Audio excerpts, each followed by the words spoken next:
يا ربي بالمصطفى بلغ مقاصدنا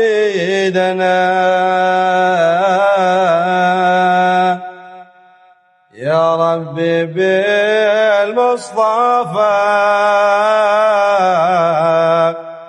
بلغ مقاصدنا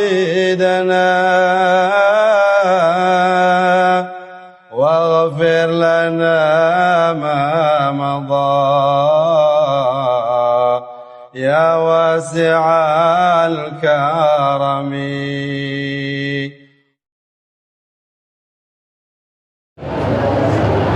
Ingat, ini sudah masuk bulan Sya'ban. Isra Mi'raj itu di bulan Rajab. Oh, berarti udah kelewatan dong. Udah 1 bulan lewat. Sebenarnya peringatan yang kita lagi adakan ini ingin mencoba menarik sebuah kesimpulan. Nabi sebelum dinaikkan ke atas langit, Rasulullah sebelum dijemput oleh malaikat Jibril itu punya begitu banyak masalah. Yang pertama, istrinya wafat, disambung kemudian pamannya wafat. Ingat, yang harus kita telusuri adalah hikmah kenapa Allah mengajak Rasulullah SAW ke atas langit di tengah-tengah Rasulullah lagi sulit. Gimana nggak mau sedih? Istri yang selalu menemani dari awal, yang selalu melindungi dari segala macam serangan, istri yang dicintai dikala sulit, istrinya yang memberikan payung. Di saat Rasulullah susah, istrinya yang memberikan masukan. Ketika awal kali pertama ketemu malaikat Jibril, Rasulullah itu takut bukan main. Bayangin, di Gua Hira, di atas gunung, ketemu dengan malaikat yang belum pernah Rasulullah tahu malaikat itu bentuknya bagaimana. Sampai kemudian dibekep, suruh baca, Rasulullah gak bisa baca. 3 kali ditekan, ayo baca. Ditegak lagi, ayo baca. Ma'ana biqari, saya gak bisa. Coba saya tanya Bapak Ibu, ya, ketemu yang namanya roh halus, kira-kira takut atau berani? Saya tanya sama ibu-ibu, ketemu bayangan hitam di tengah malam, orang kagak ada, kira-kira berani atau takut? Inilah yang dialami Rasulullah ketika berjumpa dengan malaikat Jibril. Akhirnya turun dari Gua Hira, kemudian menghadap ke istrinya. Kenapa ya Rasulullah? Zammiluni, zammiluni, tolong selimutin, tolong selimutin.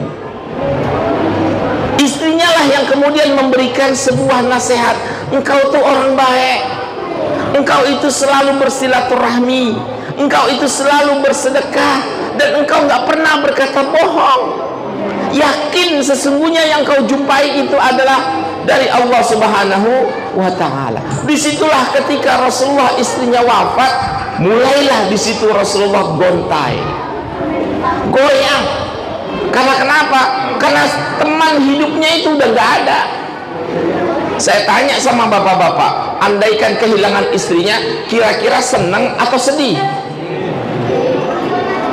Saya tanya sama bapak, kira-kira kehilangan istrinya senang atau sedih? Ada yang senang karena dia bisa kawin lagi. Ya. Di sini kemudian pasca istrinya wafat, pamannya yang wafat. Itu 2 orang begitu sangat penting, sampai akhirnya Rasulullah pun pindah kemana? Dari Mekah ke kota Taif. Ngapain di Taif? Karena di Mekah udah nggak ada lagi orang yang bisa diajak.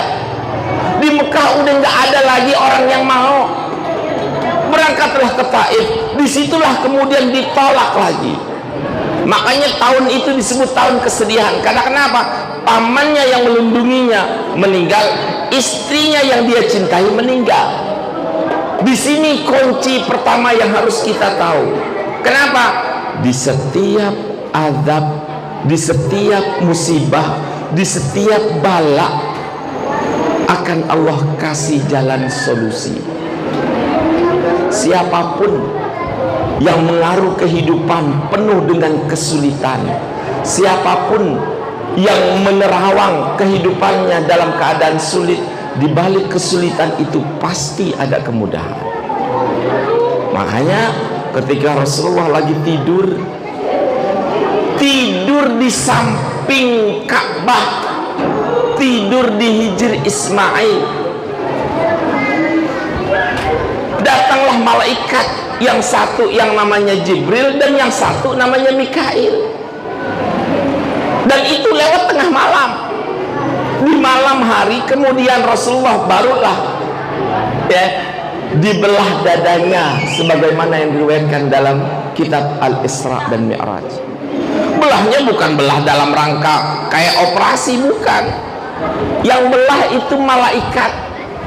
Kenapa? Ini manusia bagaimana caranya bisa nembus ke langit 7? Bagaimana cara Allah untuk bisa menembus seorang jasad manusia kayak kita terbang dengan menggunakan kendaraan burak tanpa pakai pakaian astronot? Loh, kita naik pesawat harus dalam pesawat, keluar dari pesawat mati. Disitulah kemudian dibelah dadanya. Kenapa dibelah dadanya? Yang disingkirkan oleh malaikat adalah di dalam hati Rasulullah dan hati kita semua itu ada noda hitam. Hati yang kita punya, Bapak Ibu, di situ Allah titipkan ada tempat malaikat, ada tempatnya syaitan. Yang dibersihkan tempatnya syaitan. Loh, kita gimana dong yang gak dibersihin? Tergantung kita. Kalau kita mampu mengalahkan setan, hatinya bersih. Makanya yang disisihkan ketika itu benar-benar yang bawanya itu malaikat Israfil, malaikat Mikail, mohon maaf, malaikat Mikail, dia bawa itu yang namanya nampan berisikan zam-zam. Apakah belahnya pakai gunting? Gak ada riwayat seperti itu. Dibuka dadanya, diambil hatinya, jantung, kemudian disiram pakai air zam-zam. Kenapa? Inilah cara Allah supaya bisa menembus langit ke-7. Naiklah di situ. Wah, kalau cerita panjang mungkin sampai subuh nggak selesai. Tapi ada poin penting Bapak Ibu sekalian. Yang pertama, yang dilihat oleh Rasulullah dalam perjalanan di antara Mekah sampai ke Baitul Maqdis itu Burak berhenti beberapa kali. Burak berhenti berapa kali? Ingat, Burak itu belum ada kendaraan di dunia. Dia berbentuk seperti anak kuda tapi ukuran lebih kecil, lebih gede dari keledai, lebih kecil dari kuda. Terus dia punya sayap. Sayapnya itu kalau dikepakkan, sekali kepak doang, nggak pakai kayak burung kelepak, enggak. Dia punya kaki itu sekali lompat, lompatannya jauh seperti lebih dari kecepatan cahaya. Pertama di mana berhenti? Rasulullah berhenti dalam beberapa tempat, salah satunya adalah berhenti di kota Madinah. Berhenti di kota Madinah.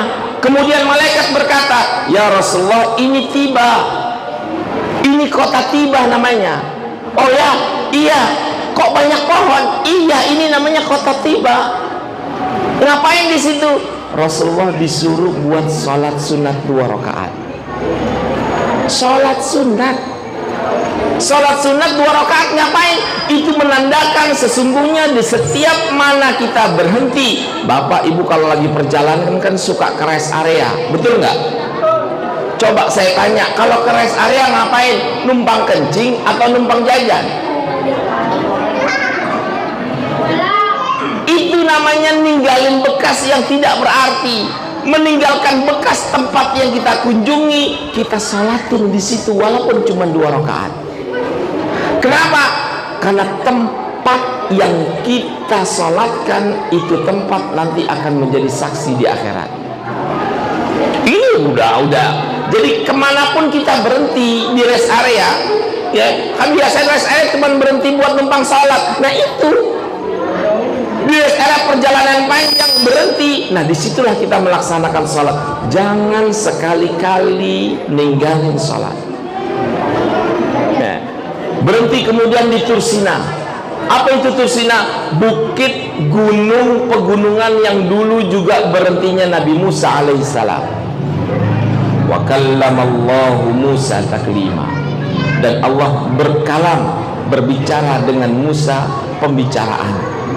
Di mana itu? Di daerah Tursina, di daerah Filistin. Percampuran antara Filistin dengan Mesir.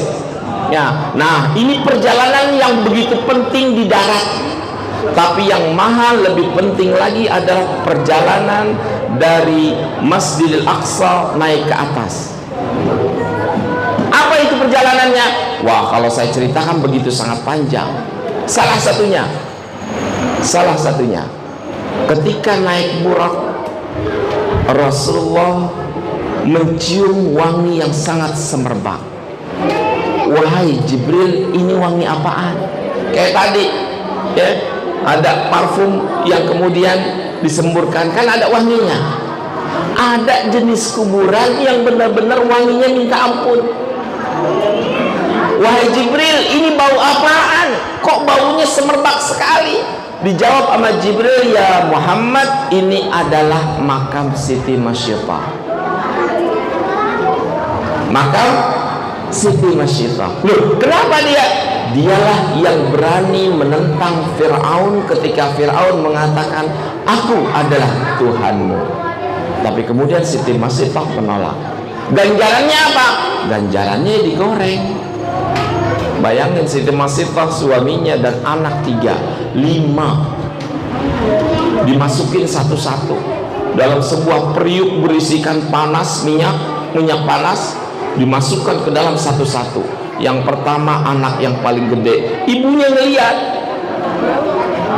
ya, lihat kepada sebuah tingkat keimanan yang jarang dimiliki orang. Karena kenapa? Menentang seorang Fir'aun yang mengaku Tuhan, dan dia dalam berketetapan, Tuhanku dan Tuhanmu adalah Allah. Banyak Pak kita sekarang ini orang imannya dikalahkan hanya dengan uang.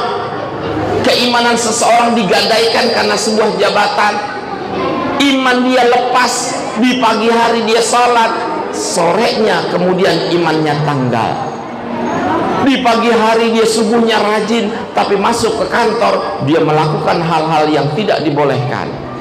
Dia mencuri uang rakyat, ya, dia mencuri uang orang lain. Itu kan imannya tanggal.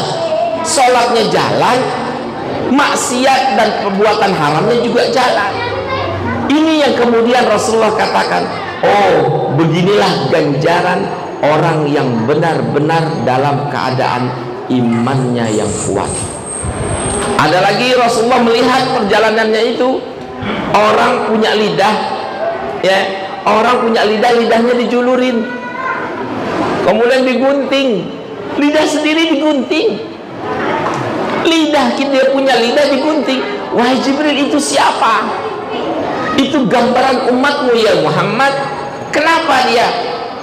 Dia ngomong tapi nggak mau melakukan. Oh. Dia ngomong, ya, lu harus berbuat baik, ente harus bayar pajak, wajib pajak itu wajib dibayar. Dia sendiri kagak bayar. ente harus sholat, ente harus puasa, ente harus sholat taraweh, ente siap-siap untuk berzakat, tapi dia sendiri kagak. Itu kemudian gara-gara lisannya itu dipotong akhirnya. Ada orang dilihat oleh Rasulullah SAW minggul sebuah beban berat dalam pundaknya. Apa dia jatuh ke bawah? Kata dia tambah lagi, makin berat, makin berat, makin berat. Bahkan Rasulullah pernah melihat ada seorang manusia itu di pundaknya dia bawa gunung. Bisa bayangkan dia bawa gunung di pundaknya. Gimana itu? Kata Jibril, ya Muhammad, begitu ditanya itu siapa? Ini orang ya, maunya naikin jabatan. Saya mau dari jabatan ini, saya mau menjadi ketua di sini, saya menjadi ketua di sini, saya menjadi ketua. Cuma jadi ketua doang, kerjanya kagak. Gitu ya. Ini yang berat. Padahal itu adalah sebuah amanah. Kemudian ada lagi Rasulullah melihat orang diambil batu gede banget, ya, ditimpukin ke kepalanya. Dia sendiri, palanya sendiri gotong sampai palanya itu pecah. Begitu ditanya, ya Jibril, ini siapa? Kok tega-teganya diambil batu kemudian palanya dipecahkan sendiri? Jibril pun menjawab, ya Muhammad, ini gambaran orang yang gak mau sholat. Gambaran orang yang gak mau sholat. Berarti nanti di akhirat orang yang sholatnya bolong-bolong, orang yang suka ninggalin sholat, maka itu akan berefek kepada dirinya sendiri. Kisah ini kalau kita ceritakan terlalu panjang. Sampai kemudian akhirnya Rasulullah nyampe ke langit 7. Langit 7. Kenapa? Disitulah ketemu dengan Nabiullah Ibrahim. Sebelumnya dia pernah ketemu para nabi, salah satunya Nabi Musa alaihissalam. Nabi Musa melihat Rasulullah nangis, Pak. Nabi Musa melihat Rasulullah nangis. Kenapa? Ya Rasulullah, aku menangis bukan apa-apa. Umatmu datang belakangan, tapi giliran masuk surga, masuknya duluan. Ahlan wa sahlan, ahlan wa sahlan.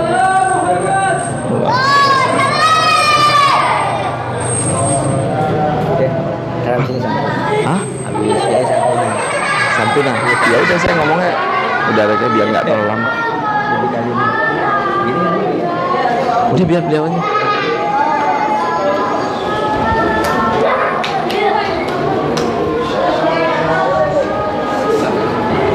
Sini.